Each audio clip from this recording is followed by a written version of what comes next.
Seja muito bem-vindo, Guga. Obrigado, Michel. Do Polo Aquático, quando fala, né, que foi MVP em Nova York, dá um status, mas tem que lembrar que o pessoal aqui em Nova York, não, mas que o Polo Aquático aqui em Nova York não é tão forte, né? Vamos colocar assim, né? Então, embora pareça assim. E a outra coisa, na Argentina eu fiquei menos que um ano, não foram anos, mas eu morei em Buenos Aires como correspondente da Folha de São Paulo. Mas vamos lá, Michel. Que bom, cara. Obrigado por ter aceitado o convite. E na minha pesquisa, né, cara, eu fui até o teu primeiro post no Instagram, dei uma boa vasculhada lá na tua vida pública dentro do Instagram. E você é um cara que tem milhares de seguidores. E eu vi alguns podcasts, né? A maioria dos podcasts que você participa, você fala bastante da sua profissão, da sua relação com o Oriente Médio, com os meios de comunicação, toda a sua carreira. E aqui você pode ficar tranquilo que a gente não vai falar, pelo menos quase nada, de Oriente Médio, a não ser que você queira, né? Mas no final da conversa, se a gente tiver um tempo, eu vou querer ouvir um pouco aí a sua opinião sobre o Maimônides, a grande águia, né, o Rambam, que é o estudante do Talmud que exerceu funções de rabino, médico e filósofo marroquino lá no Egito. Se você tem aí alguma opinião formada sobre ele para me compartilhar, porque faz pouco tempo que eu descobri quem foi Maimônides, por coincidência.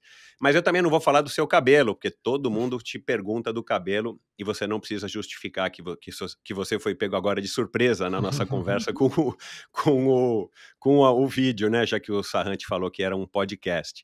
Mas, cara, eu não vou poder deixar de te perguntar uma coisa que eu fiquei curioso aí na nossa pesquisa.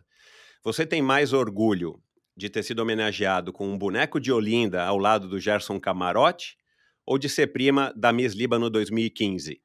Então, o boneco de Olinda, porque a prima ali, da prima libanesa, Valeria Buchacra, na verdade, é que ela tem o mesmo sobrenome, né? Mas daí, como vira Miss Líbano, tem essa piada, né? Que se o libanês faz sucesso, você fala, é primo, né? Tudo. Sempre faz sucesso, você joga pra cima. E ela ainda tendo o sobrenome, tendo sido Miss Líbano, daí eu falei que era prima, mas é o mesmo sobrenome, mas não é prima, pelo menos não é prima próxima, né? Entendi. Não, o boneco de Olinda essa homenagem realmente foi sensacional, assim, foi algo. Essa foi das que me deixou mais feliz, sem dúvida alguma. Legal, Guga. Cara, vamos começar aqui ao que interessa. A tua mãe, cara, foi uma excelente nadadora, uma das primeiras jogadoras de polo aquático, né, nos anos 60, não sei se do Brasil, do Clube Atlético Paulistano, que também é uma tradicional agremiação do polo aquático ainda, né, aqui no Brasil. Cara, eu queria que você falasse um pouco aí da influência dela na sua vida e nesse teu gosto pela piscina, cara, assim, o que você se recorda, né, das suas memórias de garoto, que você via a sua mãe fazendo, que provavelmente a mãe dos seus amigos também não fazia, né? Exatamente, porque minha mãe foi de uma geração que o paulistano era muito forte na natação, nos anos 60, teve nadadores, Fernando Nabuco, o Farid Zablit, o Fernando Sandoval, Norio Farid Ohata. Zablit, pai da Marina? Pai da Marina, foi para a Olimpíada no Nossa, não peito. sabia, O cara. Farid Zablit foi para a Olimpíada no nado de peito. Então, tinha ele, o Nabuco, o Sandoval, o Norio e o Minoo Ohata. No feminino tinha Amélia Ohata também, minha mãe, entre outros nadadores ali do paulistano A na própria época. Silvana, né, mulher do Fernando. A própria Silvana, mulher do Fernando. A Silvana era do vôlei na época. Não A acredito. Silvana era do vôlei. Uau. A Silvana Nabuco, ela migrou para natação mais velha para o Masters, daí foi campeã mundial múltiplas vezes, né? Exato. Eu não sabia. O Fernando, que era nadador. Então, Já gravei com o Fernando aqui, viu? Depois você vai lá e ouve, um dos primeiros episódios. Sensacional a história dele. Ele era dessa geração dos anos Exato. 60, quer dizer, que nasceram nos anos 40, minha mãe de 46. E o auge dela foi 63, 64, com 17, 18 anos. Naquela época era um pouco mais novo até, né, que nadava. O técnico deles era o Igai, que era um técnico de origem japonesa, lá no paulistano. E no Rio de Janeiro, na época, os rivais eram o Fluminense, era bastante Fluminense, minha mãe fala, os amigos dela, Fluminense, o Flamengo também, né, o Botafogo, eram os times. No Rio de Janeiro tem essa ligação dos clubes esportes também tem futebol, né? E depois minha mãe passou pelo Pinheiros também, né? Ela saiu do Paulistano, foi pro Pinheiros. Tanto que quando eu nasci, eu era sócio do Paulistano, que o Paulistano era o clube da família da minha mãe. Meu avô foi corredor do Paulistano, italiano, meu avô, mas daí correu pelo Paulistano, e daí ele virou sócio do Paulistano, Mário Tirello, e daí minha mãe cresceu no Paulistano, na natação. Tudo. Jogou um período de polo aquático naquela época, mas o polo aquático feminino não se difundiu naquele momento, foi se difundir depois com aquela geração da Cris Pintiroli, né, da Cristiane Pintiroli, sim, filha claro, do Pedrinho Pintiroli. Pedrinho Pintiroli, que também, grande jogador de polo aquático, é mais ou menos da geração da minha mãe, mas daí era do pessoal do polo. Então, ela nadou, nessa época, nadou no PAN de 63, também, que foi em São Paulo, né, os Jogos Pan-Americanos de 63. Na época, a natação feminina do Brasil, bom, tiveram grandes nadadoras antes, né, nos anos 30, mas naquele a Maria Lenk, a Piedade, né, tipo, foram, mas na época da minha mãe elas não foram para a Olimpíada, então ela não disputou os Jogos Olímpicos, mas ela foi nadadora naquele momento, e daí essa cultura da natação e do esporte de clube em geral, né, especialmente frequentar o Paulistano e não o Sírio, o Monte Líbano, que seria o natural pela família do meu pai, de origem libanesa, e ser do Paulistano, foi por causa da minha mãe, né? E daí colocou na natação. Então, tipo assim, e essa coisa que todo mundo sabia no Paulistano, que a minha mãe era nadadora, tudo, e eu e meus 2 irmãos a gente nadava, porém não nadavam bem, né? Daí até os técnicos brincavam, nem parece filho da Isabel, e era uma geração que treinava. Os técnicos foram grandes nadadores. O Eric Bell, né, que foi meu técnico, foi um grande nadador também. A Denise Prado, que também é irmã do Ricardo Prado. A Beatriz Bertoni, que foi também várias vezes campeã de Masters. Mas daí, quando você é meio pangaré na natação, com 10, 11 anos, que daí você já vê, né, quem tem jeito para o negócio, né, quem desliza na água e quem... por mais que insista, não vai fazer nem semifinal de Paulista com muita sorte. Aí você manda para o polo aquático. E aí eu ia no Paulistano desde pequeno, e daí tinha uma certa magia, o polo aquático, de ver as pessoas, o pessoal do polo nadando de lado, né? E daí o jogo. E se você é da natação, daí você fica encantado com o polo, você quer ir para o polo. E daí foi assim que eu migrei para o polo aquático, mas a influência de piscina foi totalmente da minha mãe.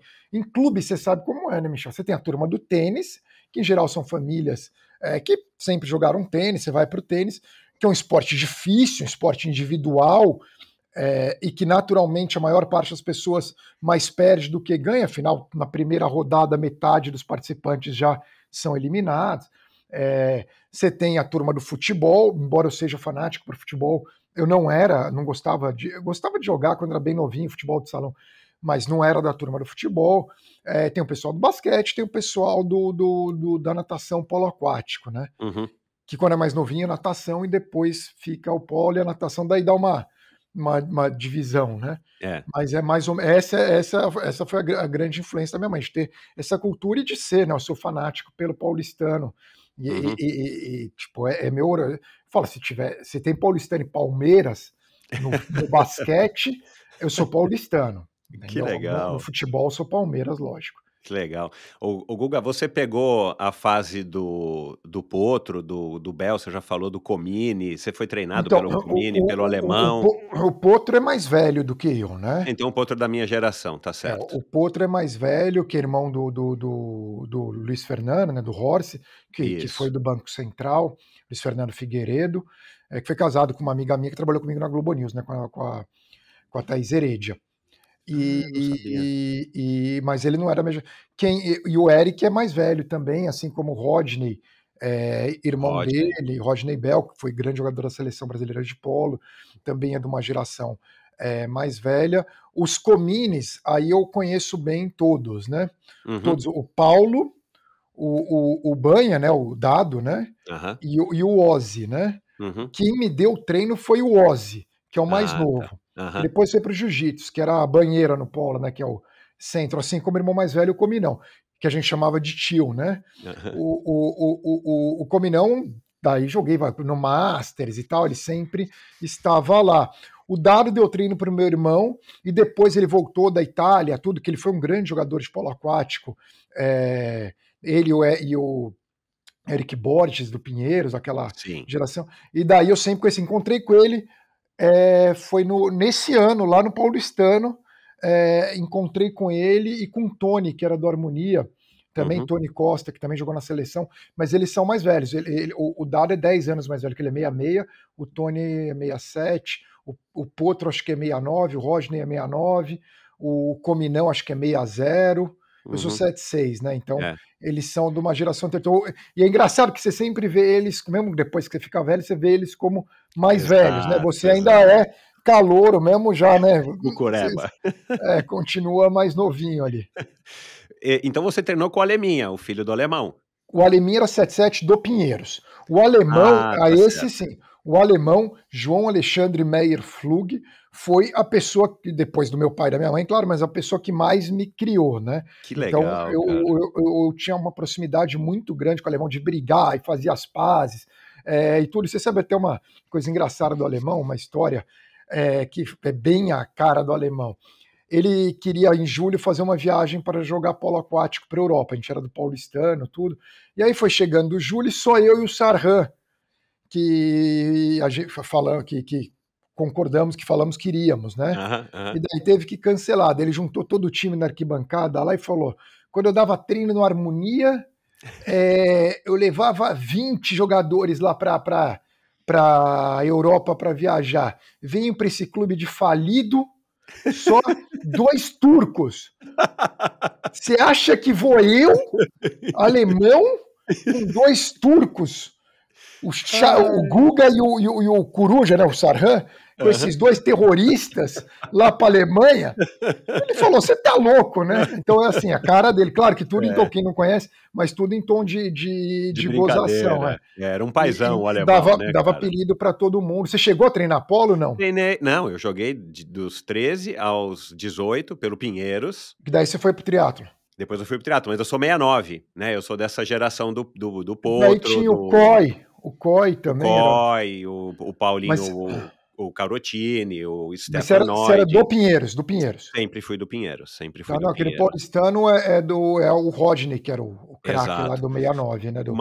Exatamente, o Rodney. Mas o alemão deu treino uma época no Pinheiros. Sim, ele foi pro Pinheiros. Exato, e aí a gente treinou com ele, foi quando eu o conheci, né? Eu sou da época eu treinei um pouquinho com o João Gonçalves, depois com o Bernardo, depois ainda treinei um pouquinho com o Betão, e aí treinei com o alemão, que aí eu acho que foi quando eu saí do polo aquático e fui pro triatlon. Por isso que eu tenho, assim, e eu gostava muito do alemão, gostava do jeito do alemão, esse jeito enérgico, bravo, mas ao mesmo tempo um coração grande, se ele fosse de um esporte popular, né, ou um pouco mais popular que o polo aquático, ele ia ser uma figura nacional, né, assim, um carisma que ele tinha, tudo, tanto que hoje é o nome da piscina do SESI, todo mundo, ele foi do Paulistano, Pinheiros, Paineiras, Harmonia.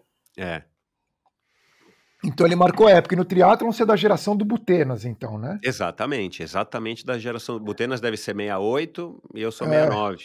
A gente... eu competia biatlon. Já o Sarran me contou.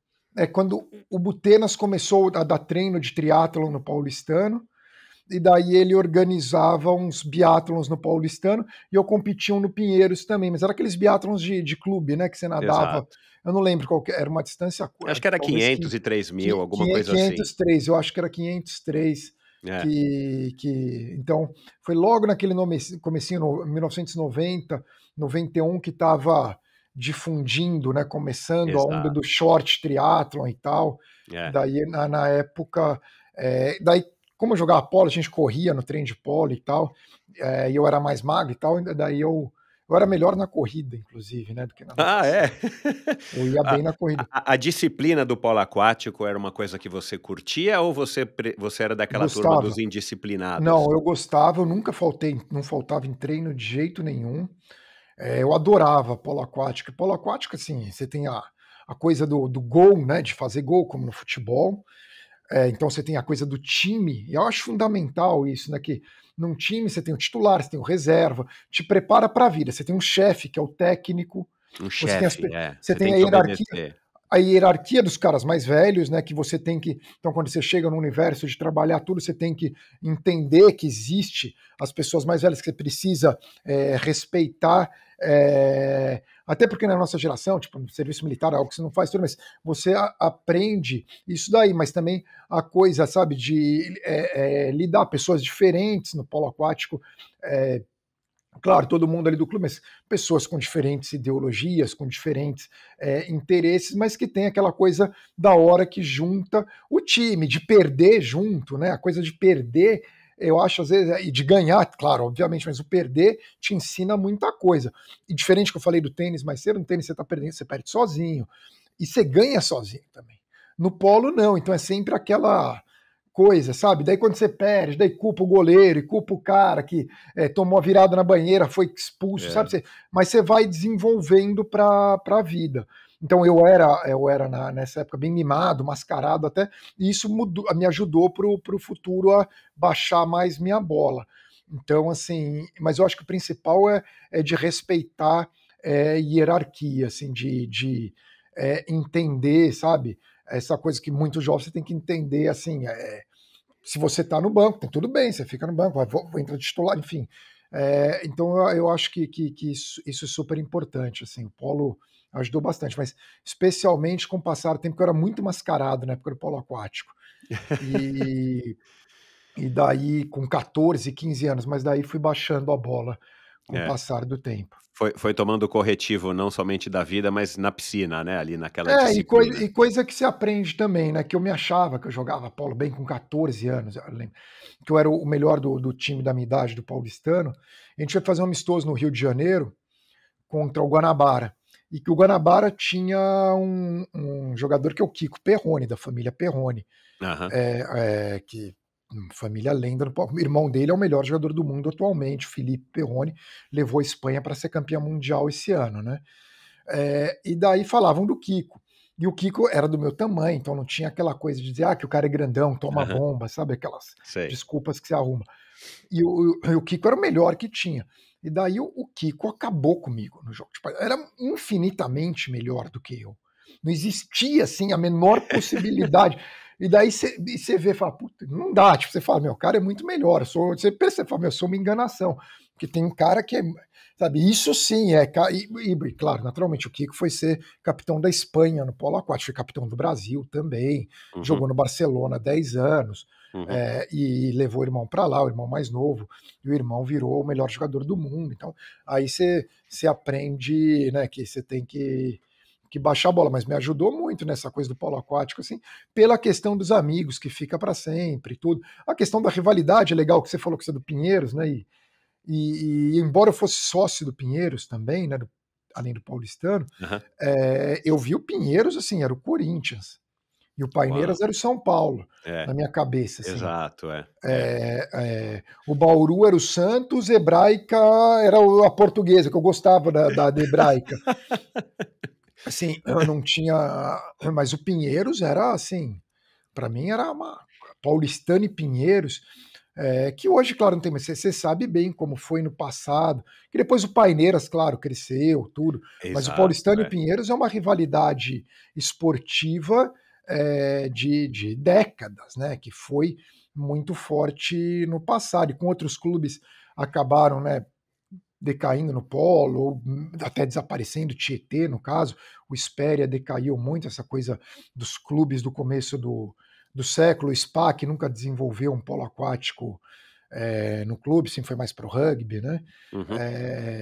Então era o Paulistano e o Pinheiros, aí surgiu o Paineiras, posteriormente, e hoje, claro, uma mudança brutal com o SESI, uma superpotência do polo aquático, e a BDA, né, que é aquele projeto super legal de esportes aquáticos de Bauru, que tem produzido excelentes times de polo aquático. Então mudou também nesse sentido. Que bom, né, cara, que o polo aquático deu uma melhorada, né, cara? Melhorou e também deixou menos elitista, que eu acho que no Rio não era. No Rio não era tanto.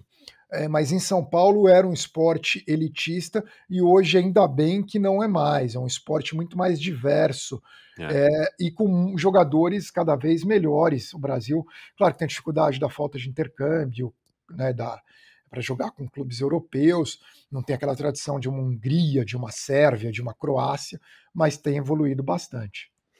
Você acompanha polo aquático até hoje, né? E eu vi que entre os nossos seguidores no Instagram tem algumas pessoas em comum que são do polo aquático. Você acabou também se tornando, um propagador, né? Um difusor aí dessa modalidade que, infelizmente, ela ainda é muito nichada, né, Guga? Eu vejo lá no Pinheiros, a minha filha mais velha, ela é amiga dos filhos dos jogadores, do filho do Eric, do filho de não sei quem, que é a mesma turma que tá. Parece que no Pinheiros é óbvio, né? Não tô falando desses outros clubes, mas parece que ainda é uma coisa muito fechada. Então, a minha filha jogou polo aquático um tempo, porque eu fui jogador, e por aí vai. Então, a gente percebe que o polo aquático ainda não, assim, talvez ele não tenha ganhado a maturidade em termos de conhecimento do público geral que deveria, o que merecia por ser um esporte tão legal. E você é um cara que eu vejo no teu Instagram, né? Vi no teu Instagram, que você usa o teu Instagram para dar um pouco mais de notoriedade. Isso é legal, né, cara? Eu acho importante, porque sim, porque eu tenho alcance fora desse universo do polo aquático para mostrar esse esporte, que nem eu falei agora do Kiko Perrone, que eu idolatro o Kiko. Tipo, o Felipe, irmão dele. Você tem o filho do Fiolo, né? Que é craque, foi um grande nadador, jogador de polo do Brasil, que é craque na Itália. Você tem o Tony Azevedo, que foi o maior jogador de polo aquático da história dos Estados Unidos, e nascido no Brasil, cresceu nos Estados Unidos, é um pouco diferente, mas é filho de brasileiro. Então eu acho importante. O polo aquático é um esporte que, no geral, no mundo tem uma certa dificuldade, porque ele é um esporte cujas grandes seleções são países menores do leste europeu. Quer dizer, você tem. É diferente de o basquete, são os Estados Unidos. Quer dizer, já dá um diferencial. Você tem NBA aqui. O polo aquático, você tem a Hungria, a Sérvia, a Croácia, Montenegro, e daí a Espanha e a Itália correndo por fora, mas é uma coisa também quase que de nicho nesses países, não são tão. O polo é grande, é bem maior que no Brasil, mas é que nem é no Brasil. Por exemplo, na Itália é que nem o basquete no Brasil. Franca é boa no basquete, então o pessoal vê. Na Itália é a mesma coisa. Se a cidade como o Brescia, cidades que têm bons times de polo, tem ali perto de Gênova, tem o melhor time da Itália, o Pro Reco, aí as pessoas assistem, mas é mais ou menos nessa linha. Então acaba sendo um esporte não global, né? O polo aquático é muito europeu ainda. O vôlei, que é interessante, que é super popular no Brasil, também não é um esporte para praticar, até mas assim, por exemplo, nos Estados Unidos, embora muita gente jogue, não é um esporte que você veja na TV. Não tem uma audiência. O handball, que é popular na Europa, né? Aí sim é popular. Espanha, Dinamarca, Sérvia sempre, né? Sérvia é bom em tudo. Alemanha. No Brasil é um esporte super jogado nas universidades, nas escolas. É o esporte preferido de muita gente. Só que não consegue pegar a mesma dimensão do basquete e do vôlei. Teve até seleções boas recentemente, no masculino e no feminino, mas nunca ficou popular no Brasil como basquete e como vôlei. Para o polo no Brasil, acho que vai continuar meio assim, mais esporte de nicho, mas abrindo mais graças a essas iniciativas como do SESI e da BDA, que eu acho fantásticas. Pois é. E atualmente, com certeza, também curtiu que você deixou a natação, mas continuou no clube, continuou na piscina e jogando polo aquático, né?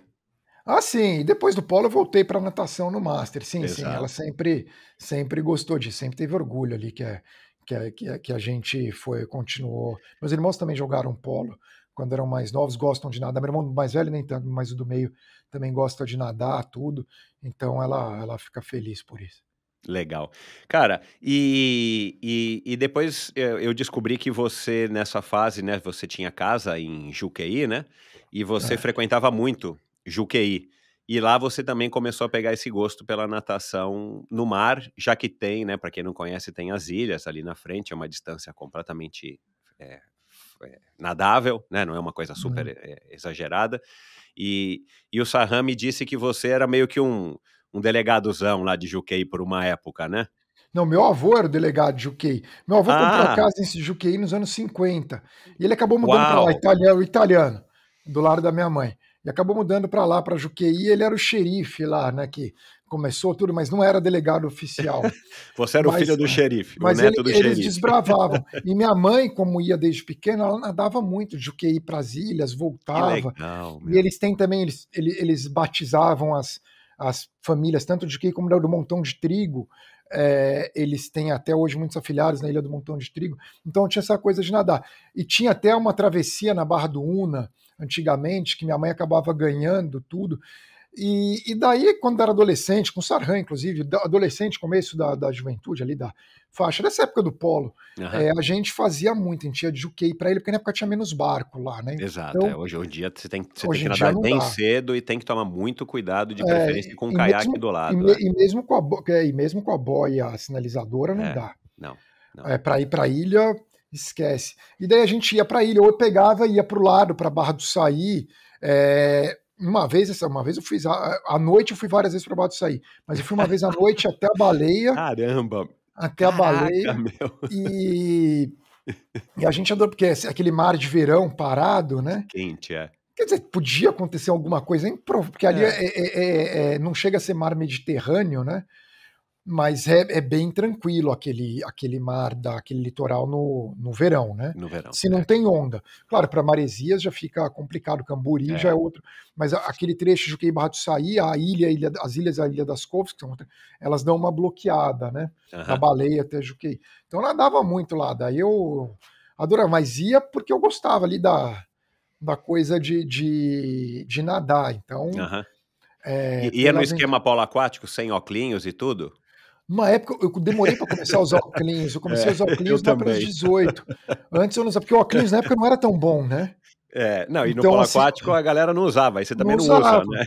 Daí você fica sem usar, e como ainda. Porque os óculos começaram a ficar bom mesmo a partir dos anos 90. Antes era aqueles óculos que entrava água o tempo todo, embaçava. Aquela espuma colada, né? Que dava micose aqui ao redor do olho. Era uma coisa horrível. Então mudava. Então eu nadava lá naquele litoral. Eu continuei nadando lá até mudar para cá, né? Daí eu comecei. Quando eu vou para o Brasil, eu nado lá em Juqueí.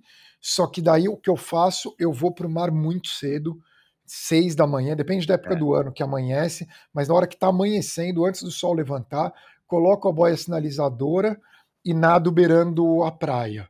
Hoje eu tomo muito mais cuidado. Daí eu vou, fico nadando beirando a praia de Juqueí, vou até uma ponta, volto ali, depende de quanto tempo eu tenho para nadar, mas eu fiquei incomparavelmente mais cuidadoso, até porque eu li todo o manual de águas abertas da Lynn Cox, que é uma nadadora famosa, que já nadou na Antártida e tal, fez todas as travessias, e ela sempre fala, e é uma coisa que a gente vai falar daqui a pouco, mas é um cuidado que eu tomo aqui também, quando você tem que tomar muito cuidado quando você está nadando sozinho em águas abertas. Aliás, o ideal é nem nadar sozinho, né? Exato. É você ter alguém junto com você. Mas eventualmente não dá, você vai com a boia sinalizadora, só que você vai beirando a praia. Hoje eu faço assim, se eu estou na Barra do Saí, e também meus pais têm apartamento no Rio, e minha sogra também, daí eu nado também ali em Copacabana, mas ali tem o pessoal do Posto 6, que já nada lá, tudo, mas também eu saio ali do Posto 6, vou até o Leme, volto, mas ali em Copacabana tem muita gente nadando, mas também sempre com boia sinalizadora, e não beirando exatamente a praia Copacabana, porque a praia lá é uma curva, né? Uma baía, né? É uma curva, então eu acabo indo, faço uma linha reta, mas também tomando esse cuidado. Legal. Cara, você, agora falando da tua vida estudantil, profissional, da onde que veio a ideia de cursar jornalismo? Era o futebol, era a natação, você queria ser jornalista esportivo? Começou com futebol, sou palmeirense, né? Palmeirense, nasci em 76, ano que o Palmeiras foi campeão paulista, só que só foi voltar a ser campeão em 93. Então, eu sou um palmeirense dos tempos da fila, como se diz, né? Sofrendo muito com Palmeiras, tudo. E aquela coisa, porque antes você pegava a parte de esportes ali, né? Para ler do teu time. E vai indo assim. Daí, em casa assinava o Estadão. Então, segunda-feira não tinha Estadão, você lembra daquela época? Nossa, você comprava cara, a Gazeta Esportiva e o Jornal da Tarde para ler na segunda-feira Placar. E daí você começa a ficar fanático, ouvir rádio, né? Pô, e para mim, uma das coisas legais depois que eu virei jornalista, tá na TV, é você conhecer pessoas que você idolatrava quando era mais novo, assim, você poder conversar com essas pessoas é legal pra caramba. Claro, Então, então, assim, e daí eu ficava nessa coisa de jornal e meu pai é de origem libanesa, meus avós são libaneses, tudo. A coisa do Oriente Médio, meu pai falava muito, meu pai assinava a Time, a The Economist em casa. Uau. Então daí eu comecei também me interessando por coisas de política internacional. Meu pai falava muito, levava a gente para viajar, levava a gente para fazer road trip no Oriente Médio, levava a gente para viajar pela Europa. Legal. Então foi desenvolvendo o interesse bem grande pela região. Daí eu queria ser jornalista, mas ficava na dúvida. Às vezes eu pensava em diplomacia, que também cheguei a entrar em economia na USP, pensei em fazer economia, tudo, mas no final acabei no jornalismo.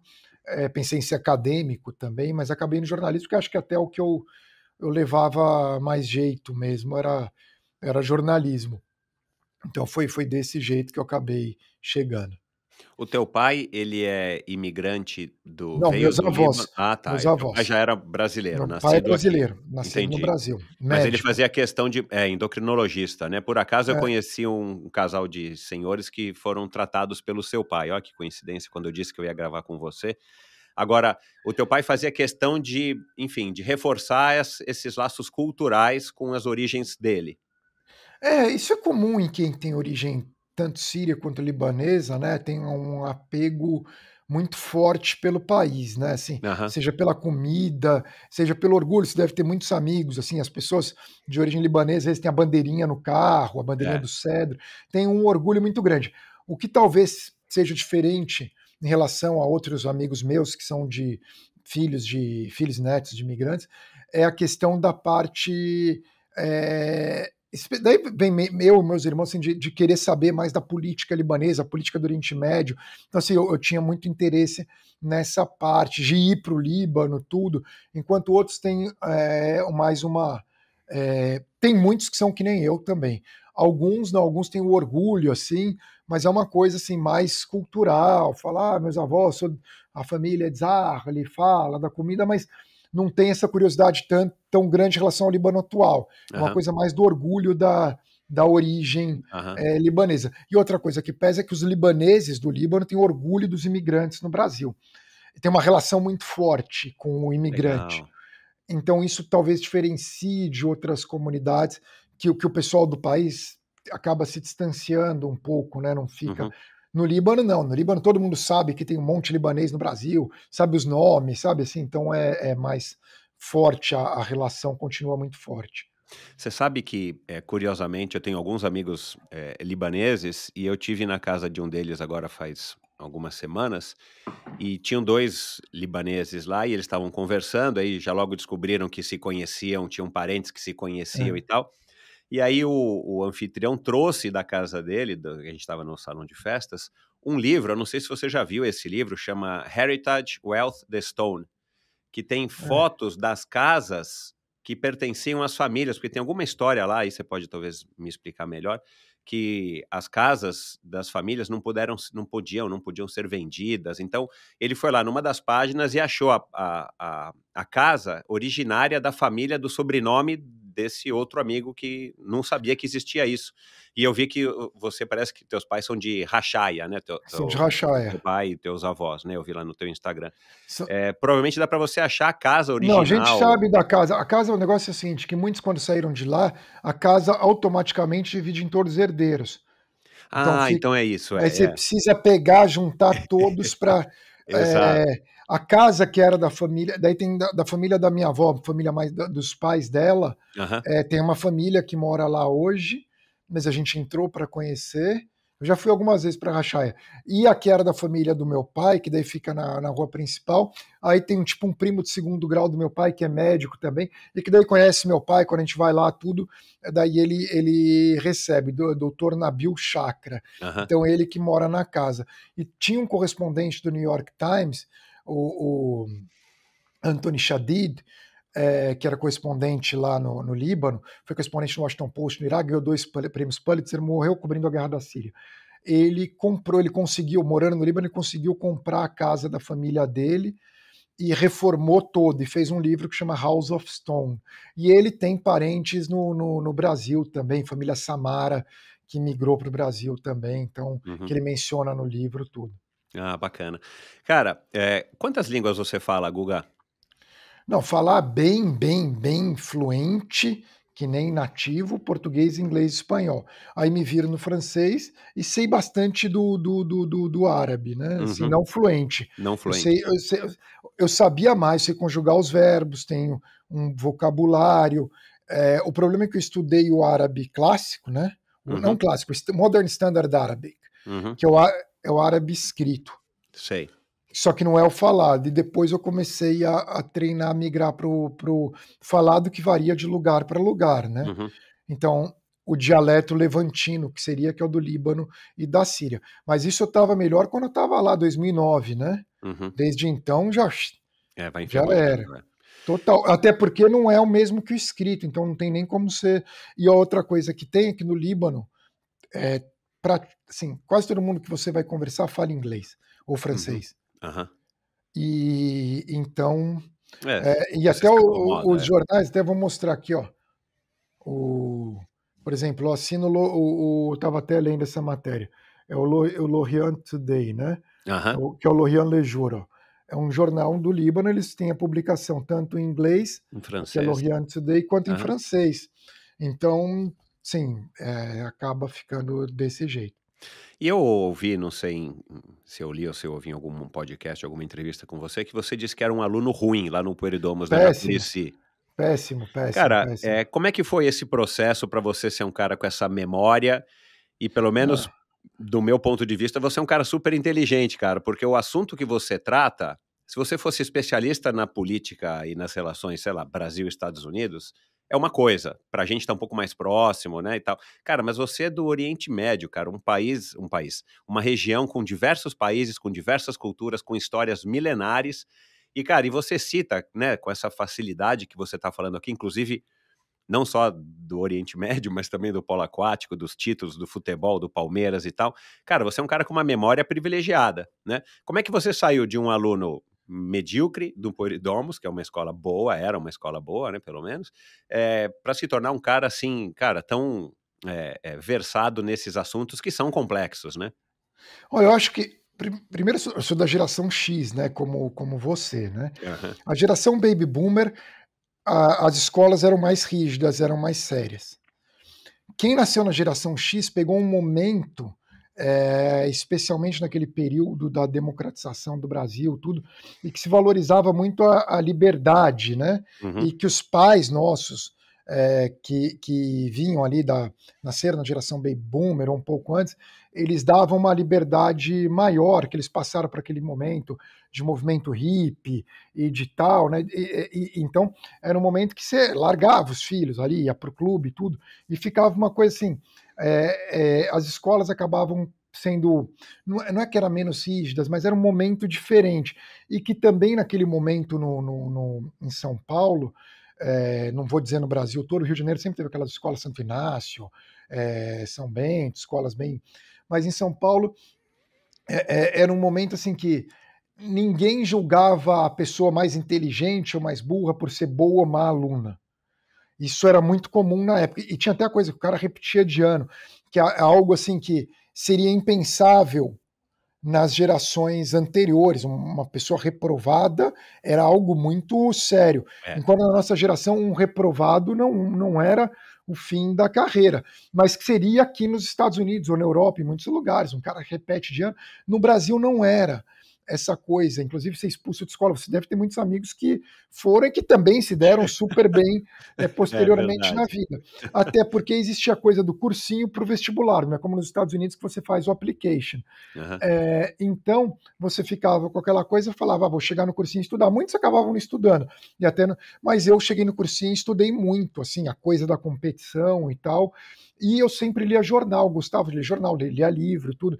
Eu simplesmente não estava adequado para aquele sistema de escola. Uhum. E eu tratava o esporte como se eu fosse profissional, embora eu não fosse, tipo aquela coisa, o polo aquático era prioridade. Uhum. Então, veio muito daí, mas eu tinha na cabeça tudo muito certo, de que eu queria fazer uma faculdade boa, tudo, fosse nos Estados Unidos, eu até cheguei a ser aceito aqui, tudo, ou fosse no Brasil. Uhum.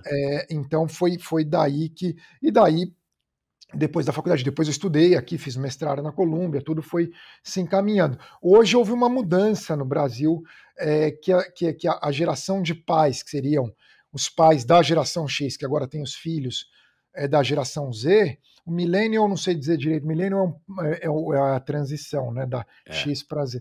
O pessoal da geração Z, agora eles estudam nesses colégios, muitos são bilíngues, mas são os colégios com muito mais estrutura, uma preocupação muito maior com a educação, com a nota, com tudo. Os pais já pensando, eu vejo filhos de amigos, mesmo meus sobrinhos com 8, 9 anos, falando que se for estudar nos Estados Unidos, qual faculdade vai fazer no Brasil? Coisa que não existia antes. Não. Você pensava na faculdade a partir do terceiro colegial. Exato. Ou terceiro do ensino médio agora, né, que fala. Então, houve essa mudança também, mas eu peguei aquela geração que você viveu também, que era uma geração que estava ali num momento que os pais davam muita liberdade. Hoje, inclusive, a preocupação, os pais querem saber o tempo todo onde estão os filhos. Você pegou bem aquela época, sabe, que, sei lá, a gente iam 20 para Juqueí, daí pegava carro, ia tudo para Maresias, voltava, era um perigo, inclusive, né? Exato, nós temos amigos que morreram de acidente de carro e tal, eram coisas que ocorriam. Hoje não, é uma preocupação muito grande. Nenhum menor vai pegar o carro, de idade, pegar carro no Brasil. Hoje, quando era algo como. Eu não pegava, eu dirigia, fui tirar carta com 19 anos, mas tinha muita gente que pegava carro com 16, 17 anos, então era uma coisa bem diferente, houve uma mudança na minha visão, né? Uhum. Para melhor a mudança, né? Mas mudou. E você é um cara que, nesse processo aí de educação mesmo, para trabalhar, para se lançar aí como jornalista, você passou brevemente pelo jornalismo esportivo, foi isso? Não, foi rápido, foi quando eu. Foi antes ou depois de eu voltar de Buenos Aires? Não, antes de eu ir para Buenos Aires pela Folha, ia ter os Jogos Olímpicos em Sydney, 2000. Aí era final de 99, falei, opa, deixa eu tentar ir para ali, né? Tinha uma vaga para esporte amador. Eu não seria enviado, porque ainda era muito novinho, né? Mas eu queria participar da cobertura, nem que fosse da redação. E daí eu migrei, só que daí surgiu a vaga para Buenos Aires e eu ganhei a vaga para ser correspondente de Buenos Aires. Mas eu cobri por aquele período curto esporte amador ali na Folha, mas foi muito pouco tempo. E você não quis investir nesse lado, já que você gostava tanto de futebol, Não, mas eu gostava mais de internacional. Que assim, legal. de internacional o futebol era muito do torcedor, de gostar, assim. Mas assim, mas tem muito cara bom, né, também no jornalismo esportivo, assim, quando você está numa redação, é todo mundo parecido com você, então todos, sabe, todo mundo é fanático por aquilo lá. E Inter também são, mas tem menos gente, né? A quantidade de pessoas fanáticas por futebol, por esporte, é muito grande, né? Então, mas eu adorava, porque eu peguei aquela geração que assistia ao show do esporte, né? Então, pegou lá a geração do basquete feminino do Hortência da Paula, do vôlei lá, que era Bernardo, William Xandó, Montanaro, Renan, Mauri, Badalhoca, Marcos Vinícius, Domingos Maracanã, Bernardinho. Você lembra de tudo, caraca. O basquete era o Oscar, Marcel, Israel, Gerson, Guerrinha, o Nilo, Mauri, daí tinha Paulinho Vilas Boas, peguei aquela. Antes tinha o Carioquinho Marquinhos, né? Então, e daí o Rui Chapéu na sinuca, você tinha aquela, né, geração, Aurélio Miguel no judô, no triatlon, acho que era Leandro Macedo e Armando Barcelos, né, que eram naquele Leandro período, Macedo e e a Alexandre Manzan, Fernanda Keller nas Fernanda distâncias mais Kerr, longas, o mas Mark Allen aqui, né, exato, Mark Allen Davis Scott, o né? Dia Madruga, também no Exato. comecinho. Dia Madruga Então, ganhou várias provas aí, porque ele abria um monte na natação, se defendia na bike e na corrida é, não dava tempo da galera pegá-lo, né? então dessa época. E natação, claro, o Ricardo Prado, né, É. aquela prova contra o Alex Baum em 84, Uhum. depois o Gustavo Borges, o Xuxa e no atletismo, claro, para mim, eu sempre falo, a maior medalha de ouro da história do Brasil que eu vi sempre vai ser o Joaquim Cruz nos 800 Nossa, incrível. em Los Angeles, no Coliseu de É. Los Angeles, aquilo lá O Guga, eu gravei um episódio com ele com 4 horas de duração, pra você ter noção de quanta história esse que cara ele é um tem, cara né? com cabeça muito boa, né, ele fez Muito faculdade boa. aqui. Sim, tá E aí era e ele, o Zequinha e tinha Gilberto Guimarães, o outro, né, exato, os 3 esses nos 3 mesmo. 800. Não, Nossa um senhora. cara fantástico e um ser humano incrível e um atleta que fez história, não é à toa que, E né, você e lembra também dele que também. foi corretamente que denunciou ali doping na Olimpíada seguinte, foi atacado Exato, por isso, e depois a gente soube, tanto com o Ben Johnson e a Florence Griffith Joyner, que o Joaquim Cruz tinha estava total certo. razão, mas afetou, ele podia ter levado mais uma medalha de ouro ali, É, pena que não levou. é. Ô Guga, cara, essa tua memória é fenomenal, cara. Você é um cara que lê muito? Ah, eu leio bastante, leio, Mas lê o tempo livros, lê todo. artigos, né, você tem que ler não sei Leio, quantos bom, jornais. jornal, tempo todo, tempo todo, tempo Aham, todo. Eu te aham, mostrei agora o Jornal do Líbano, tudo, e livro também. aham. Na sua Então, dinâmica é assim que você se abastece e você vai se informando e se formando também como cada vez um e jornalista artigo mais tem que ficar o tempo todo também, conversar com pessoas, tudo. Aí para a parte profissional, né, assim, aham, e daí também, mesmo para leitura de jornal, por exemplo, Jornal do Líbano e de Israel, eu leio mais por prazer, tipo, eu gosto. aham, O Haaretz de Israel, The Times of Israel e o Lorient Le Jour do Líbano. Tinha mais um do Líbano que fechou, infelizmente, Daily Star. aham, Mas eu leio porque eu gosto de ler aham, desses lugares. Os outros também muito porque daí é do dia, tipo Ucrânia e tal. É, mas assim, eu sempre acompanhei mais Oriente Médio e Estados Unidos, lógico, é o país que eu moro. é, Mas, aham. mas você vai acompanhando. Agora, de China, de Ucrânia, daí tem que me aprofundar mais, porque daí não é uma coisa que eu domino tanto quanto Oriente Médio, né? Assim, Uhum, Oriente Médio e Estados Unidos são os que eu uhum, acompanho mais. E livro, eu tenho. Bom, estou lendo nesse momento um livro, um romance do Diogo Bersito, que até escreveu um livro sobre migração para o Brasil, um amigo meu. É um livro dele, um romance de uns imigrantes que saem da Síria para ir para o Brasil. E estou lendo a história da cidade de Tessalônica, né? Salônica, na uhum, Grécia, porque eu gosto das cidades do Mediterrâneo, né? uhum. Eu adoro todas as cidades beira-mar do Mediterrâneo. Eu acho aquilo, seja Beirute, seja Nápoles, Barcelona, Tessalônica, Alexandria, Izmir, eu acho ali Você conhece que tudo, Guga? Tudo isso aí, essas não, cidades, o Tessalônica, Oriente Alexandria eu conheço super bem, no Egito, Beirute eu conheço bem, eu conheço bem ali a costa de Israel, Tel Aviv, Haifa, mas da Turquia eu conheço Istambul, fui várias vezes, mas eu nunca fui para aham, Esmirna, né? aham, E eu quero fazer uma viagem ano que vem com meu pai, até eu quero fazer Tessalônica, que é Salônica, né, que é a cidade beira-mar ali da Grécia, aham.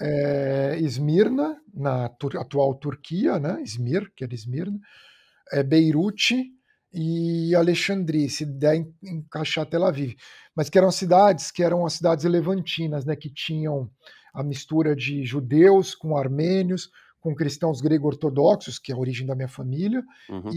e com muçulmanos, né? Viviam ali nesses lugares. Então, acho legal essa mistura. Eu tenho curiosidade, não conheço nada, mas eu tenho curiosidade por essa região. Agora, voltando aqui a falar de esporte, eu li também em algum lugar aqui que você disse que a água é o único lugar em que você consegue ficar solto, que a piscina para mim é como uma religião. Procuro uma em todo lugar e tento nadar pelo menos uns 20 minutos, e você disse que já nadou até na piscina olímpica de Berlim. né, de 1936. Eu queria que você falasse um pouco disso, da tua relação com a água ou com a piscina e agora com o mar, ao ponto de você falar que é como se fosse uma religião.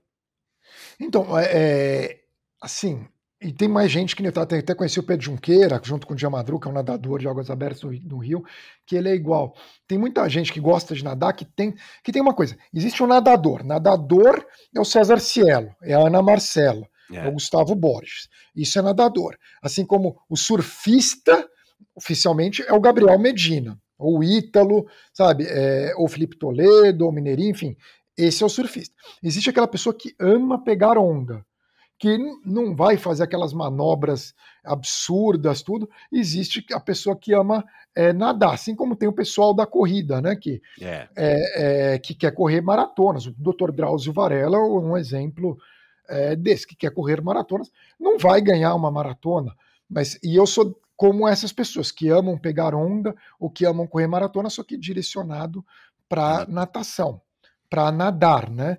Então, meu prazer é estar na água. Então, eu acho que quando você viaja, para quem gosta de nadar, assim, para quem gosta de correr, é a mesma coisa, sair para correr no parque da cidade, tudo, você tentar descobrir a piscina, uma piscina no lugar, dependendo do lugar, se for, claro, num lugar de praia, você vai nadar no mar. Mas num lugar que não é Berlim, por exemplo. Berlim, você tem aquelas piscinas na região de Mitte, né, da Berlim Oriental, é uma piscina mais maravilhosa que a outra, sabe? Então, assim, a arquitetura das piscinas todas. E você tem a piscina olímpica da Olimpíada de Berlim, né? E que você pode nadar, você paga 5 euros. E você nada. Você tem ali, não é cheia, vai ter 2 na raia. Num dia de semana, num horário 11 da manhã, claro, fim de semana deve ser cheio. Você nada ali naquela raia. Então, em Paris, em Le Halles, ali no centro de Paris, onde está a estação Châtelet-Le Halles, você entra lá, tudo aí tem uma piscina coberta de 25, moderníssima. Essa eu já nadei. Mas ali haja gente na raia. Nossa e também a água 30 graus, mas ali é cheia pra caramba. Em Londres era os lidos, né? Em Londres você pode andar nos Pounds, no Serpentine, dá para nadar, você pode nadar no Hampstead Heath, só que tem os lidos, eu gostei de nadar nos lidos. Os lidos são piscinas gigantes de 60, 90 metros, tipo, são assim, é um intermediário entre piscina e lago. Exato, isso. Mas e eles piscinão, não aquecem é um piscinão, né? No Rio de Janeiro a gente conhece como piscinão. E eles não aquecem a água, então também é demais para nadar. Então você vai descobrindo esses lugares ali que é um passeio ali, você pega e nada para conhecer. E claro, se tem mar, por exemplo, você vai para uma viagem no Mediterrâneo, estava em Ischia com a minha família, né, no ano passado, Positano e Ischia. Aí você também pega e nada. É que o Mediterrâneo tem aquele problema de barco, né? Então o Mediterrâneo, mas daí você nada dentro daquelas proteções, né? E agora também tem muita viagem, eu não fiz ainda, né? Muita viagem para que todo dia vai um barco do lado, você nada 4, de 3 a 5 mil, que nem tem a viagem de ciclismo, só que aí você faz cedinho e você aproveita o resto do dia. Legal, eu não sabia então, disso, que isso legal. Daí agora tem então você vai lá num grupo, daí te pega uns 7 da manhã, leva, começa a nadar às 8, quando dá 9, 9 e meia, terminou, depende da distância, 3 ou 5, e aí volta pro hotel e curte o resto do dia com a tua família, que vai estar acordando, tomou café da manhã. Claro. Que legal, não sabia disso, isso é novidade. Eles fazem em muito lugar, Córcega, Sardenha, Sicília. E escolhem a dedo os lugares, óbvio, né? É um turismo de natação, nunca ouvi falar disso. Mas e essa história de que, ao ponto de você dizer que a natação é como se fosse uma religião, assim, o que a água te traz, cara? Assim, você fica pensando no teu trabalho, você pensa em diversas coisas. Porque hoje em dia com essa coisa do celular, você fica o tempo todo... Na água você consegue pensar até no que você quer escrever ou pensar na vida, você vai refletindo, aquele contato, você tá no mar, né, com a natureza, e você vai indo no mar, que você não tem que dar virada, porque na piscina a virada vai te... você tem que estar sempre atento, né, para não dar uma cabeçada na borda. No mar você pega e vai embora, tranquilo, tudo, é uma sensação de paz, assim, de você entrar realmente, conseguir quase meditar. Tem gente que medita, mas você consegue, na natação no mar, eu diria que você chega quase ao ponto de meditar. É o mais próximo, assim. Na piscina, não. Uhum. Você mantém uma rotina hoje, claro que depende, tem filhos pequenos, né, e dá sempre um imprevisto, e você tem um trabalho também que eu imagino que você tem uma rotina, mas essa rotina é toda furada por imprevistos. Você procura pelo menos manter o quê? Uma rotina de 3, 4, 5, 7 vezes por semana nadando? Qual que é a tua rotina hoje? Eu nado de segunda a sexta, sábado e domingo eu vou na piscina com os meus filhos, Ah, aí mas entra de na piscina para segun brincar, é. é, mas de segunda a sexta. Eu tento ir de 2 a 3 vezes por semana para o mar. Aham, E os dias que não dá para ir no mar, ou eu nado no prédio que tem uma piscina pequena, que daí é só para soltar mesmo, aham, aham. ou eu vou no Jewish Community Center, que tem uma piscina de 25 Ah, legal. aqui perto. A do meu prédio deve ter 15, 16, é bem pequena, é É, só para é só pra soltar é, mesmo só pra e para ir com meus filhos.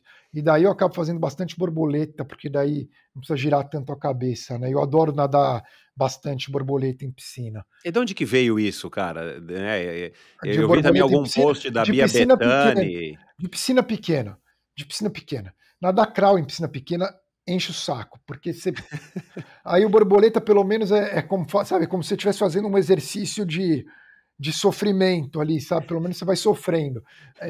O crawl em piscina com menos de 25 metros é insuportável, né, Aham. porque, assim, até 20 dá, baixou de começou a estar com 17, 18, você dá um tipo, você já está no outro lado, 8 braçadas, é chato. Enquanto borboleta também, por mais que sejam poucas braçadas, só que você está indo para frente ali, assim, sei Aham, lá, aham. você consegue porque para você cansar numa piscina pequena nadando crawl, você não cansa, você É, enjoa. sem No jogo, é. borboleta, se você nada 30 minutos borboleta, você cansa. Aham, Tipo a musculatura, então você sente claro, que você sem fez um dúvida. esporte. Aí é mais para isso, pra você sentir o cansaço, Aham. entendeu? Daí bota um pouco de costas no meio e E você tal. na e você nada borboleta, tradicional ou você nada borboleta com perna de Não, clássico, perna com de borboleta, peito? borboleta, borboleta. Aí Entendi. você falou clássico, é interessante, né, porque você é da geração que nem Eu sou falava do exato, golfinho e golfinho e clássico, clássico. que eu acho que algum momento numa Olimpíada o locutor começou a falar peito, porque breaststroke Aham, e borboleta para o butterfly e mudou para exato. mas era o Porque jeito que eu se acho que falava. tem alguma coisa a ver, até podia ter perguntado pra dona Nora Ronai, que eu acho que o clássico, acho que tem a ver com uma natação mais feminina, né, a questão Sim. do clássico, eu não sei, eu tenho essa Eu impressão. falava clássico quando era pequeno também. É, era clássico e golfinho, né, borboleta veio depois, eu não sei quando. Mas daí eu vou no mar, né, que é o que eu gosto mesmo, Mas borboleta no mar, não? eu fazia, Aham. aí eu parei e voltei eu estava fazendo borboleta no mar 2 anos atrás, assim, eu estava Porque é mas daí muito eu mais parei. difícil, né, a não ser que seja o E mar daí você também da Barra do não entra Saí no verão. não entra no transe legal, assim, do crawl, sabe. Aham, Daí voltei para o crawl. aham. Legal. Mas você fazia ou você faz ainda séries de borboleta na piscina? Na piscina é isso daí, quando eu vou na piscina menor aqui do prédio, não, Não, mas quando a numa piscina piscina grande, na piscina não, não olímpica, dá, xinga. semiolímpica? Lá no paulistano até dá, que você às vezes consegue, aqui não dá, os caras, tipo, você vai nadar borboleta, não dá nem pra fazer no medley, porque tem gente na raia, daí você vai Aham, incomodar, daí o cara chama o salva-vidas, aham, é um entendi. puta problema. No É, prédio não, piscina porque pública tem isso, né. no prédio eu vou não tem outra pessoa se tiver mais um, mas daí, se tiver mais um você nada crawl, porque não vai atrapalhar o cara, é sacanagem, né. É, é, Mas em geral eu tô sozinho e daí dá pra nadar. legal. Cara, eu tenho um ouvinte aqui, amigão meu lá do Rio, arquiteto, que Hum. esbarrou com você numa palestra, ele mandou um áudio aqui que eu quero tocar aqui pra você. Fala, Guga. Meu nome é Flávio Kellner, sou nadador e arquiteto. Acompanho aí a tua trajetória há muitos anos como repórter, comentarista. Tivemos junto num evento no Leblon, num teatro, para que você fez um Ai, debate, um talk show para a comunidade judaica alguns anos atrás. Desde então, fiquei seu fã. E também agora sabendo que você é nadador, gosta do mesmo esporte que eu pratico também. E queria lançar um convite aí para, quem sabe, um dia a gente não fazer uma natação em Israel. Acabei de participar das Maccabeas Mundiais lá. E você conhecer Israel, que você já conhece bem, através de uma visão diferente, né? Uma visão não geopolítica, mas sim uma visão esportiva. Acho que você vai curtir. Água um pouco mais quente do que você está acostumado, mas acho que vai ser bacana, tá bom? Fica aí o convite, tô doido para ouvir esse episódio do Endorfina com o Michel e poder curtir aí com vocês esse momento, tá bom? Boa sorte, sucesso e bons treinos. O convite já aceito aí pro Flávio. Não, que Israel tem uma piscina boa em Tel Aviv, perto da praia, que uns amigos já me mostraram. Eu não conheci, quando eu fui para Tel Aviv, eu não conheci essa piscina. Mas que é ali perto da praia, uma piscina linda. E eu queria nadar também no Mar da Galileia, que na verdade que é água doce ali, na verdade, né? Não é. O Mar Morto, obviamente, eu já entrei, né? Não dá para nadar. E no Mediterrâneo, ali em Tel Aviv, eles têm, que nem aqui, né? Aquelas jetties, né, que eles falam aqui, que são aquelas muralhas de pedra, que também, não, mas convite eu sei, que Israel é Mediterrâneo, né? Então, eu lembro que tinha um triatlon que era muito famoso, que nadava no mar de Eilat, da cidade de Eilat. Aí é no sul, é Mar Vermelho. Exato, e eu não sei se o triatlon ainda existe, deve lá existir, é água mas quente. era uma... o Flávio, depois eu perguntei para ele falou isso, falou, cara, a água lá é quente, a água lá é um outro nível. No Mar Morto não deu para nadar? Não, Mar Morto não dá para nadar, não dá nem para fazer a barba no dia antes. Mar Morto, não te queima, né? Queima.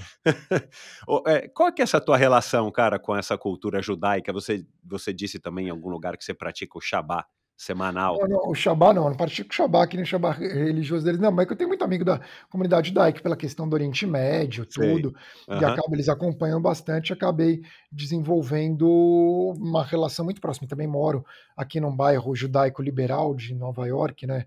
Liberal no sentido de progressista, é o Upper West Side, tudo, então acaba entrando na cultura do dia a dia, na comida, os amigos dos meus filhos, tudo, então acaba tendo essa ligação também. E o Shabá daí é uma brincadeira, mas é que eu tento, mas muitas vezes não consigo, mas tentar fazer da sexta à noite até o sábado à noite, às vezes até vou domingo de manhã, colocar o celular no modo Shabá, tirando o WhatsApp e o Instagram e outras coisas, mas muitas vezes não consigo, mas é isso que seria o Shabá, mas não o Shabá religioso. Entendi. Tá. Cara, para terminar, queria que você falasse agora dessa tua coisa que você descobriu, essa nova paixão do ice swimming, que eu não sabia por coincidência, cara. Eu acho que deve ter sido o celular que tem escuta. Começou a aparecer agora no Netflix uma série aqui no Brasil, Ice Swimming, uma série não, um documentário que eu não assisti ainda.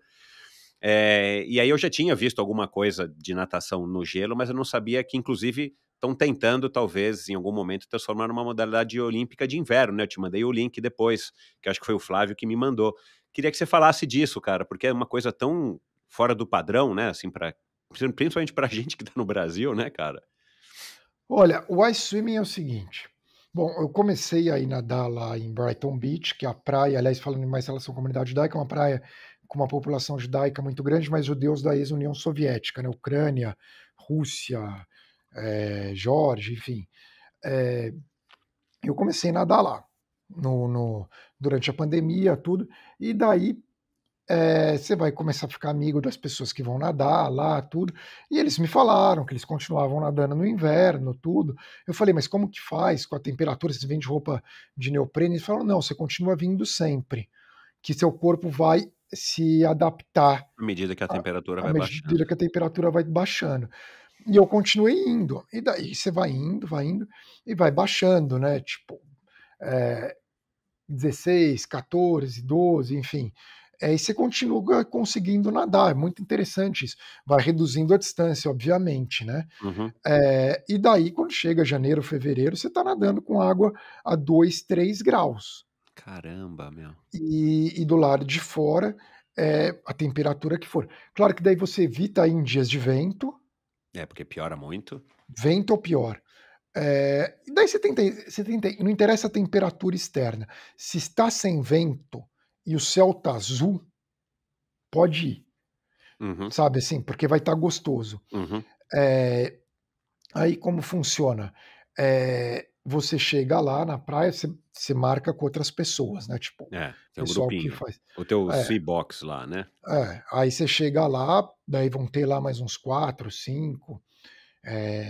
Aí você chega todo agasalhado, você leva mais roupa ainda, você tira a roupa e você deixa já a roupa na sequência exata que você vai vestir de volta. Tem que vestir rápido, né? Aí você entra de sunga, eu uso touca de neoprene, eu não coloco protetor de ouvido. Tem gente que coloca touca de silicone com protetor de ouvido, mas a touca de neoprene tampa o ouvido. Aham. Então eu coloco essa touca de silicone com a de neoprene por cima. O corpo solto, eu coloco luva. A maioria não coloca. E esse ano eu não vou colocar mais luva não, porque eu acho que a luva até atrapalha. Aí você entra na água, né? Só de sunga. Ali. Você entra na água e no que você entra na água, como teu corpo está acostumado, você não tem hiperventilação. Que já ajuda, né? Teu corpo não reage em pânico. Curioso, isso é muito cara. importante. Porque uma pessoa que não está acostumada, eles até têm o Polar Bear Plunge todo domingo, né? Uhum. Mas que qualquer pessoa, você consegue entrar tranquilo numa água nessa temperatura e consegue ficar 10 minutos.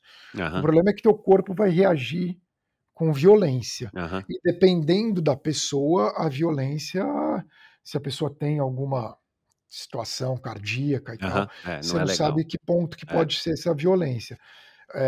Mas você, então, pelo fato do meu corpo estar acostumado, eu não tenho essa reação de hiperventilação.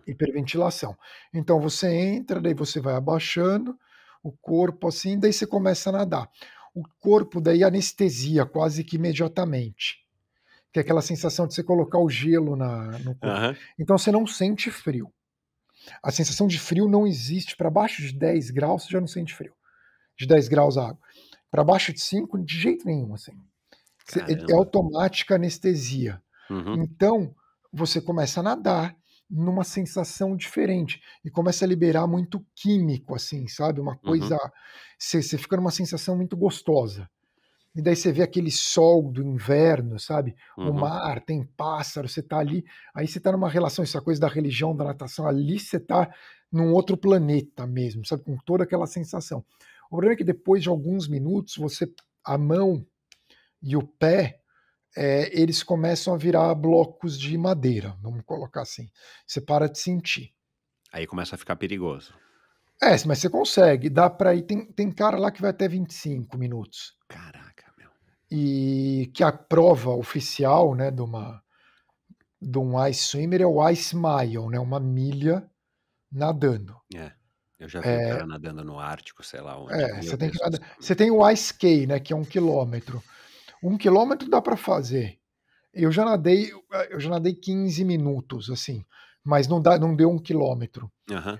Eu, em geral, eu nado de 12 a 15 minutos nessa época que tá 2 graus a água. Uhum. Então, porque daí você vai nadando, daí você sabe quanto teu corpo aguenta, né? Então, você pega e calcula, daí você sai da água, e daí o pessoal leva uns coolers de água morna, né? Daí eu tenho que arrancar a luva com dente, por isso que eu vou parar de luva, porque a luva, na verdade, a mão você congela do mesmo jeito.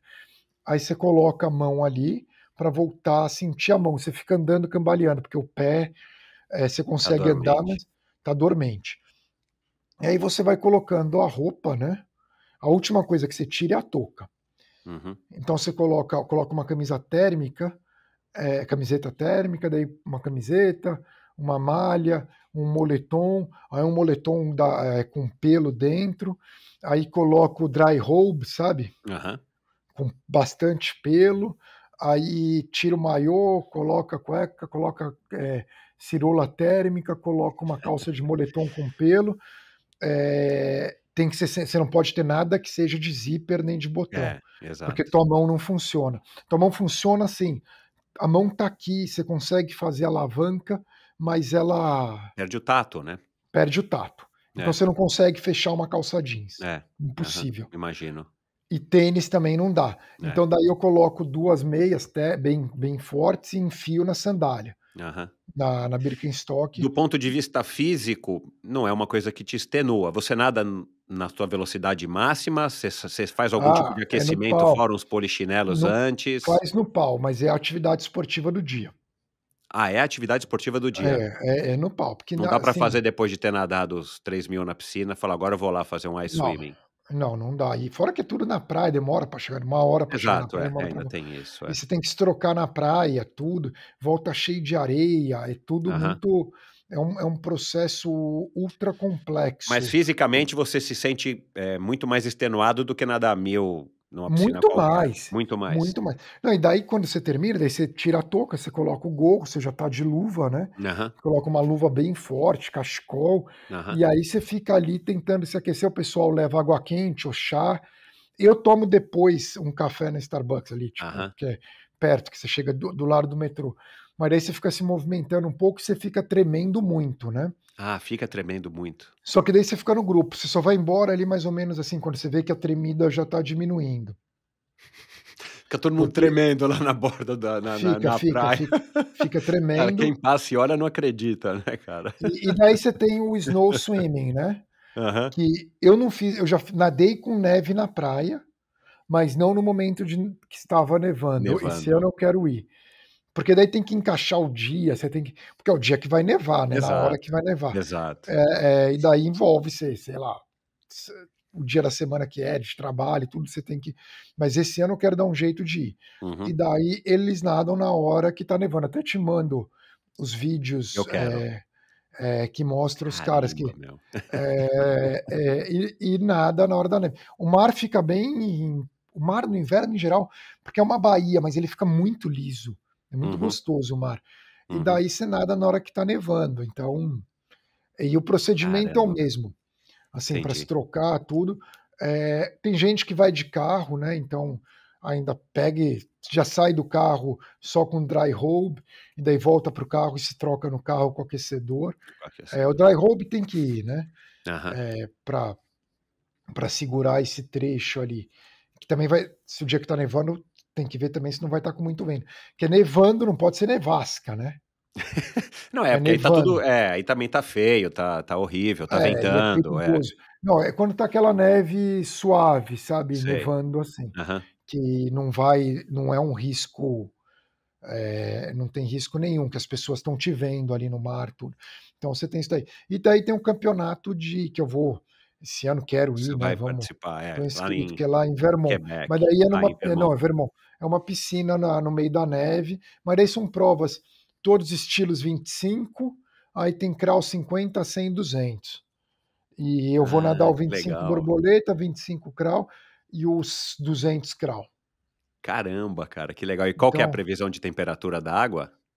a água é zero. Ela não congela Caramba, porque eles colocam sal e eles ficam o tempo todo, eles têm umas pás que eles mexendo. ficam mexendo. Mas é 0,2, é o suficiente para não congelar.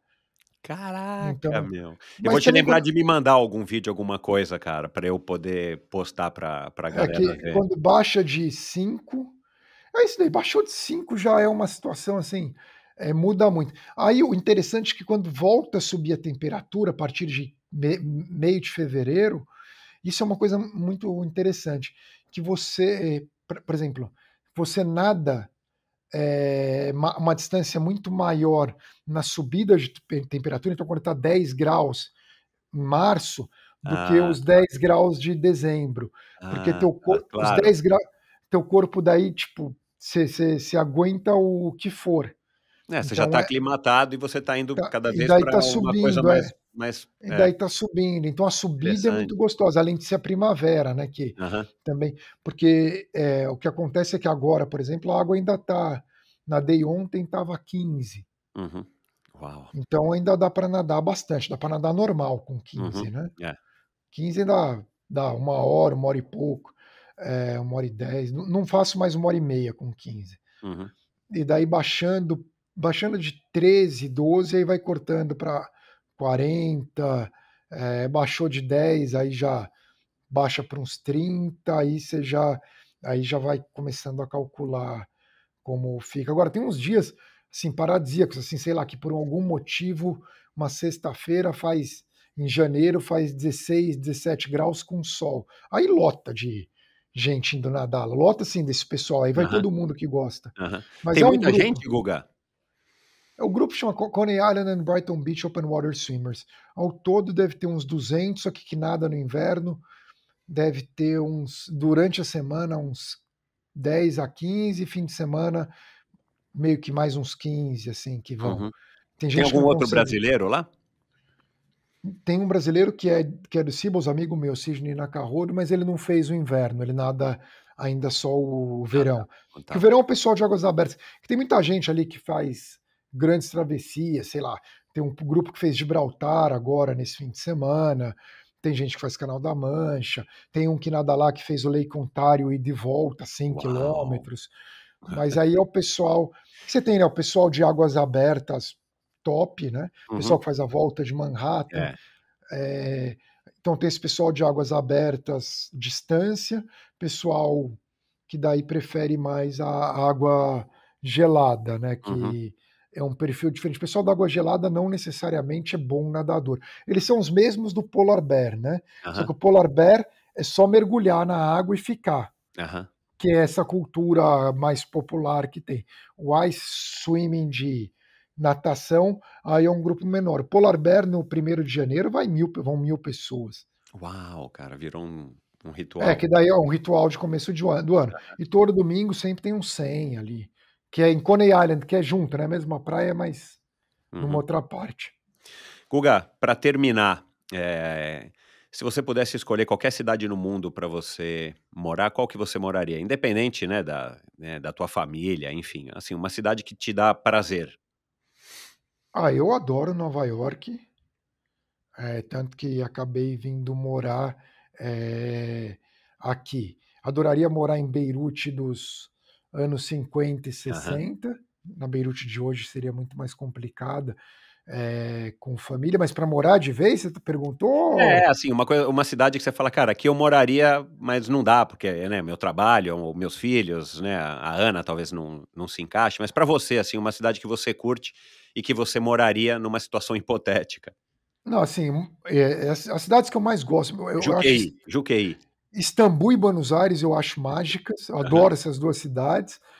Londres eu gostaria, de morar. Nápole eu sou encantado, mas eu teria que ter nascido em Nápole, assim, é uma cidade que eu acho, super, assim, vibrante, sabe, é uma Uhum, coisa e é ali na beira do Mediterrâneo, uma coisa bem uhum. eu adoro, Nápole, então eu acho que essas daí seriam as cidades, Istambul assim, como jornalista eu gostaria de ter morado em Istambul, acho não sei se você já chegou a Não, conhecer, não ó, conheço, é tenho uma vontade maravilhoso, enorme de é conhecer. maravilhoso, Istambul. Agora, o que eu acho é que todos esses lugares, que eu falei, Nápoles, Istambul, Buenos Aires, Beirute, é muito difícil para assim, são cidades que são as pessoas que, em geral, que nasceram lá, que moram lá, né. Uhum. E Nova York, assim como Londres e Berlim, tem pessoas do mundo todo, né, são mais cosmopolitas. E o fato de serem cosmopolitas facilitam muito a adaptação, porque todo mundo veio de algum lugar.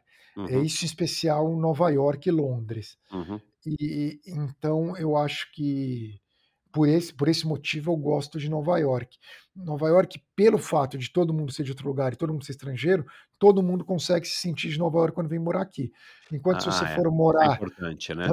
em Madrid, que é uma cidade deslumbrante, o madrilenho tem ali a cultura pessoal que nasceu, cresceu em Madrid. Nova York tem, mas tem tanta gente de fora que acaba diluindo a Uhum, coisa da todo mundo lida com o estrangeiro. Então, uhum. eu acho que é assim mesmo.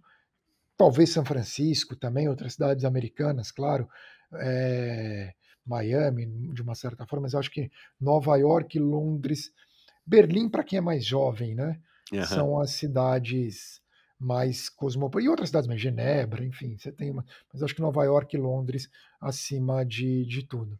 Você é um cara que gosta de cidade movimentada, né, cosmopolita, Eu metrópoles. go eu gosto de cidade grande, bagunçada, assim, por Aham. isso que eu falei Nápole, né. É, exato. Nápole, Beirute, assim, o caos, urbano.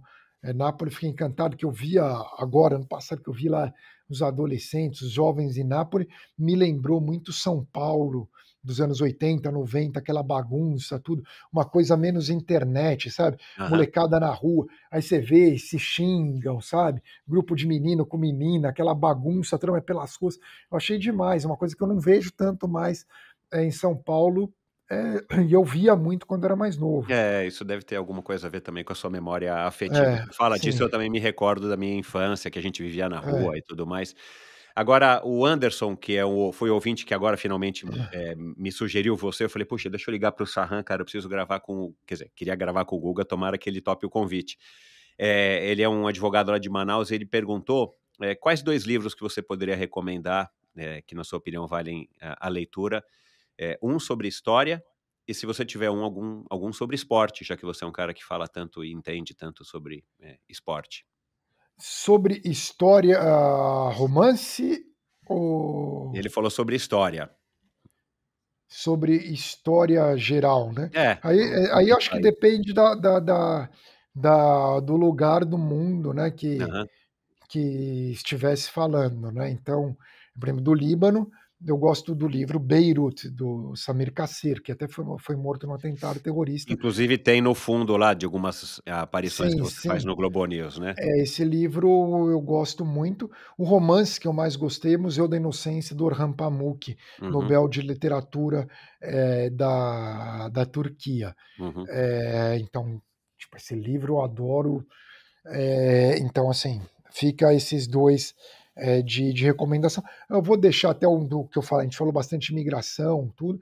O Brimos, do Diogo Bersito, que conta a história da imigração sírio-libanesa para o Brasil. Escrevi a orelha do livro, mas legal. é um livro que eu gosto bastante.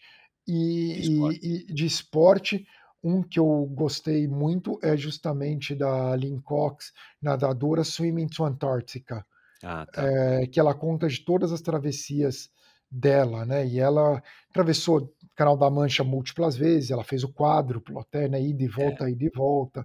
Ela atravessou o Estreito de Bering, né? Entre as ilhas do Alasca para a Rússia na época da União Soviética. Ela fez o Cabo da Boa Esperança lá na África do Sul. Eu falei uma ilha para outra para Nova Zelândia, ela fez Irlanda e Escócia. Então ela fez tudo. E Antártida, né? Né, que é o limite, né? Tipo assim, então Catalina Island, fez Manhattan, enfim. Então esse livro é muito legal para quem gosta de nadar e de água, e ela escreve super bem. Então eu recomendo muito esse. E a biografia do André Agassi. Show. Você sabe Você já deve ter lido, né? A biografia do André Agassi. Não, espetacular. O Anderson falou que já te convidou no teu Twitter para você nadar lá no Rio Negro, onde ele nada quase que diariamente, né? Na Amazônia? Em Manaus. Ele nada lá, cara. Ele manda umas fotos cheias de arara em cima, golfinho, boto. Então, cara. Essa é linda. Bom, obrigado, Guga. Para terminar, para acabar aqui, que eu sei que você está apertado. Se você tivesse, por 1 minuto, 7 bilhões de seguidores no teu Twitter ou no teu Instagram, qual a mensagem que você passaria? Saiam das redes sociais. Essa que seria a mensagem que eu passaria. Eu sei que é um viciado falando isso, né? Um viciado em redes sociais, mas eu tento lutar ao máximo contra esse vício. Nada como nadar no mar. Para se desligar um pouco, né? Que realmente rede social faz você perder amizades, brigar com familiares. O algoritmo é bem cruel com as pessoas, assim. Claro que se usar o Instagram para ver foto de amigo e de parentes, ok. Mas não é o que acontece mais hoje, né? Não. Então, essa seria a minha mensagem. Show. Guga, muito obrigado, cara. Adorei. Obrigado por ter cedido aí bastante do teu tempo aqui para mim hoje. Foi uma conversa espetacular. Adorei, cara. Boa sorte aí nos teus projetos e nessa prova que você vai participar. Lembra de me mandar os vídeos ou a foto, enfim. Valeu, Michel. Você falou que você é corintiano, não? Você torce para qual? Não torço, cara. Eu tenho. Não torço. Que sorte. Eu sou um cara que não entendo e não torço não entendo nada de futebol, cara. Zero. Meu pai é assim. Meu pai não vê nem Copa do Mundo. Ele levava eu e meu irmão mais velho, que o do meio também não torce. Eu e meu irmão mais velho para ver São Paulo e Palmeiras. Meu irmão mais velho São Paulino e eu palmeirense. Ele levava a Veja e ficava lendo enquanto tinha o jogo. E faltando 20 minutos para acabar, ele falava, vamos embora para não pegar trânsito. Mais 30 segundos. Eu perdi meu pai muito cedo, então por isso que eu não tive a cultura do futebol em casa. Mas os meus tios mais próximos e meus primos mais próximos eram palmeirenses. Então eu torci pro Palmeiras, entre aspas, por algum tempo, ou queriam que eu torcesse. Eu tenho uma foto, garotinho, na piscina, do Clube de Campo de Castelo, quando existia ainda lá na Guarapiranga, com uma bola do Palmeiras, uma bola X do Palmeiras, mas assim, cara, eu não entendo nada, nunca joguei futebol, não sou um jogador de futebol, não domino bola, pra mim era o polo aquático, mesmo assim não foi muito bom também, aí eu fui pro triatlon. Não, mas não sou corintiano. Eu sei que o Sarran é palmeirense, né? E você também sim, depois eu queria ter perguntado sobre isso, mas a gente conversa numa outra oportunidade. Tá bom, a gente faz uma parte 2 aí, Michel. Cara, a hora que você quiser. Depois que você voltar dessa prova, vamos lá? Vamos lá, combinado. Fechou. Um abraço, obrigado, Guga. Abraço, Michel. Gostou do vídeo? Dê o seu like e deixe o seu comentário. Não se esqueça de assinar esse canal. E se você quiser ouvir a conversa na íntegra, procure pelo Endorfina na sua plataforma preferida de podcasts.